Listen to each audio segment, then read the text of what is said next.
موجود تھی جنت میں، کیونکہ نکاح ہوا آدم علیہ السلام کا جنت میں ہوا۔ پھر جب ہم اس دنیا سے انشاءاللہ جنت میں پہنچ جائیں گے، ہم نے اچھے اعمال کیے، ایمان پر ہمارا خاتمہ ہوا، دارالعمل سے انشاءاللہ جنت میں پہنچ جائیں گے، تب بھی یہ نکاح جیسی عبادت موجود رہے گی۔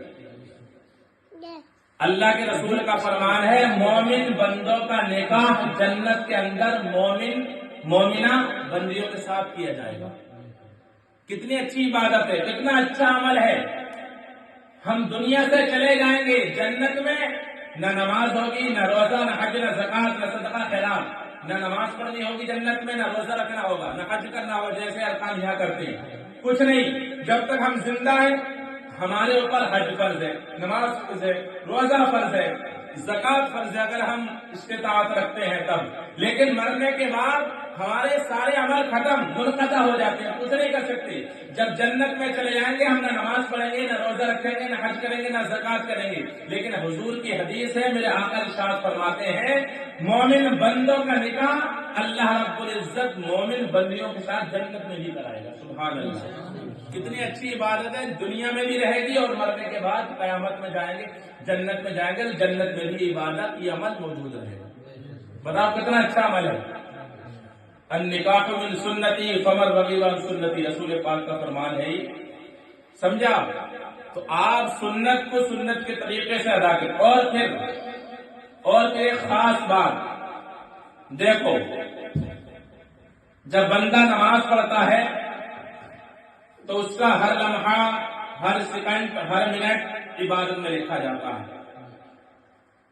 کہیں بھی اللہ رب العزت نے یا رسول کائنات صلی اللہ علیہ وسلم کا فرمان یہ نہیں ملتا کہ آپ نماز پڑھو تو آپ کا ایمان محفوظ ہو جائے گا۔ ہاں، نماز پڑھنے پر حضور کی حدیث یہ تو ہے نماز پڑھو اللہ تعالیٰ تمہارے گناہوں کو مٹا دے گا، تمہیں جنت عطا فرمائے گا۔ گناہوں کی مغفرت کی بشارت تو ہے۔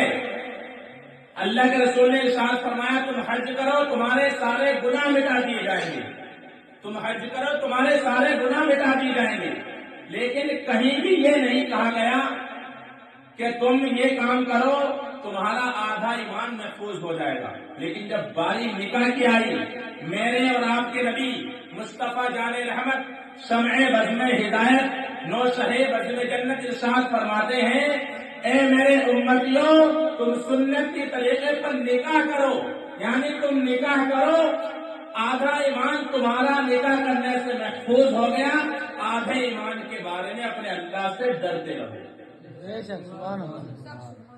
نکاح کرنے کے بعد رسول پاک نے ضمانت دی کہ تمہارا آدھا ایمان محفوظ ہو گیا اور آدھے ایمان کے بارے میں اللہ سے ڈرتے رہو۔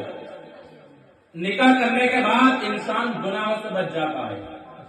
بہت سارے یہاں شادی شدہ ہیں، مرد بھی عورتیں بھی، بہت ساری اس کی نگاہیں نیچی ہو جاتی ہیں، خرافاتوں سے بچنے لگتا ہے، گناہوں سے بچنے لگتا ہے، گناہوں سے اسے نفرت پیدا ہونے لگتی ہے نکاح کرنے کے بعد۔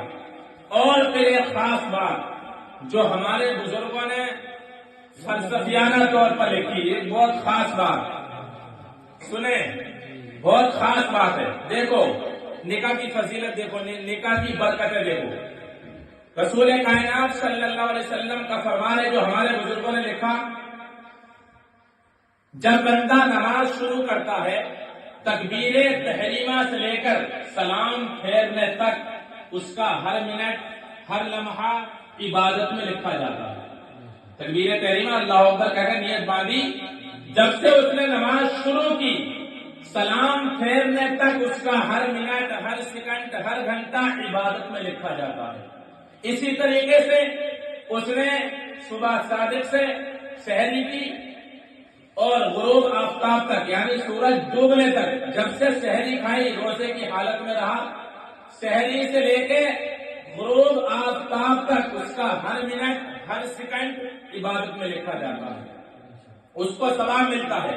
اسی طریقے سے کوئی انسان حج کے لیے اپنے گھر سے نکلا، اگر 20 دن کے لیے نکلا اپنے گھر سے حج کے لیے تو 20 دن کے بعد آیا تو 20 دن اس کا ثواب لکھا جاتا رہے، فرشتے لکھتے رہیں گے۔ اگر 30 دن کے اندر لوٹ کے آیا تو اس کا فرشتے 30 دن تک لکھ رہیں گے۔ اگر 40 دن کے بعد پلٹ کر آیا تو فرشتے نیکیاں 40 دن تک لکھتے رہیں گے۔ یعنی نماز شروع کری، سلام پھیر دیا، نیکی جاری، سلام پھیرنے کے بعد نیکی ختم۔ اسی طریقے سے ہم نے روزہ رکھا، شہری کھائی، افطار تک نیکیاں لکھی جاتی رہیں، افطار کر لی، اب نیکی کا کھاتا بند۔ اسی طریقے سے حج کرنے کے لیے گئے، جب تک ہم سفر میں ہیں گھر کو لوٹ کے نہ آئیں گے ہمارے نامہ اعمال میں فرشتے نیکیاں لکھتے رہتے ہیں۔ یعنی پتہ چلا عبادت شروع ثواب شروع، عبادت ختم ثواب بھی ختم، عبادت شروع تو ثواب بھی شروع، عبادت ختم تو ثواب بھی ختم۔ اب نکاح دیکھو، نکاح کوئی 2 منٹ کے لیے تو ہوتا نہیں ہے، یہ 2 دن کے لیے تو ہوتا نہیں ہے، 2 گھنٹے کے لیے تو ہوتا نہیں ہے، 20 دن کے لیے تو ہوتا نہیں ہے، 1 سال کے لیے تو ہوتا نہیں ہے۔